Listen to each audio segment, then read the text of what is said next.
soit les films noirs ou les films d'horreur, le genre en général en fait, est toujours, enfin le bon genre on va dire, est toujours une manière détournée de parler d'un moment.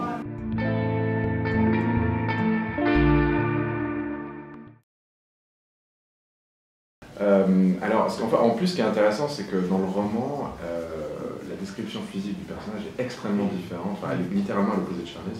Mais en même temps, il y a deux Charlize. Il y a la star hollywoodienne et puis il y a la Charlize de Monster qui a un Oscar et qui est capable de, voilà, de prendre des risques, de se transformer physiquement. Donc là, évidemment, nous, on allait plus dans cette direction-là.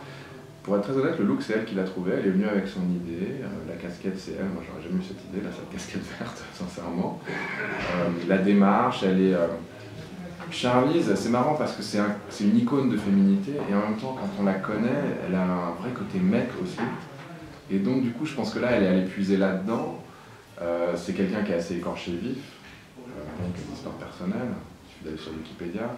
Donc, je pense qu'elle est allée puiser un peu voilà, là-dedans, dans ses souvenirs, dans son expérience, dans certains côtés de sa personnalité. Bon, ça fait 5 ans que je travaille là-dessus, hein, donc on s'est parlé pour la première fois il y a 4 ans et demi. Bon, presque 5 ans en fait. Et donc, bon, elle savait que de toute façon je voulais être fidèle au roman. Voilà, je prenais pas son livre pour de mauvaises raisons, donc elle était rassurée. Après, on a collaboré à la fois de façon proche et lointaine. Alors d'abord, elle m'a baladé à Kansas City et dans les environs parce qu'elle voulait me faire découvrir la réalité des lieux dont elle parlait, que moi je connaissais absolument pas évidemment. Et donc c'était très intéressant, ça nous a permis de créer des liens, de devenir amis. Et donc, de temps en temps, voilà, quand je sentais qu'on approchait d'une étape charnière dans la fabrication du film, je le partageais avec elle. Donc c'était le scénario, des montages, etc. Et effectivement, elle me donnait son ressenti et on échangeait comme ça. Mais bon, globalement, elle m'a fait confiance et elle m'a soutenu. C'est comme ça que je l'ai créé. Mes références, moi, elles étaient très en noir et blanc. Voilà, bon, le film noir, je crois que voilà, c'était vraiment le film noir.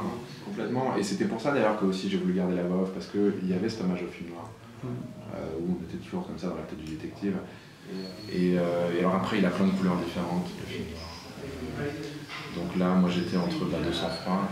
Le roman aux États-Unis a été beaucoup comparé à 200 francs, donc 200 francs le livre, le film. Après La Nuit du Chasseur, parce que Dark Places, c'est ce qu'on appelle l'American Gothic en littérature, enfin ce qu'eux appellent l'American Gothic, c'est-à-dire quand le Midwest américain se peuple de fantômes et comme ça peut permettre, enfin on peut voir, dans lesquels on peut voir surgir tous les fantasmes. Donc ça c'est La Nuit du Chasseur. Et puis après il y a La pauvreté en milieu rural, il y a le film de John Ford et La Dans la colère bien sûr. Etc. Et puis après, bon, évidemment, je voulais essayer de dépasser le cadre strictement réaliste. Et là, je suis aussi un petit peu allé voir du côté des expressionnistes allemands. Et à la base, l'expressionnisme, enfin dans le cinéma en tout cas, c'était des films qui n'avaient pas beaucoup d'argent, parce que c'était des films allemands en temps de crise. Et ils utilisaient le symbolisme, parce qu'ils n'avaient pas les moyens. Ouais. Et finalement, nous, on était quasiment dans la même situation.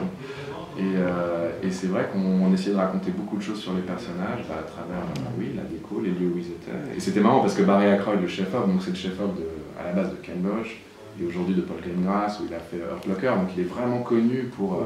où il a fait Captain Flix, voilà. Donc il est connu pour un ultra-réalisme. Et moi je lui demandais de faire La Nuit du Chasseur, donc c'était un truc un tout petit peu contre nature pour lui.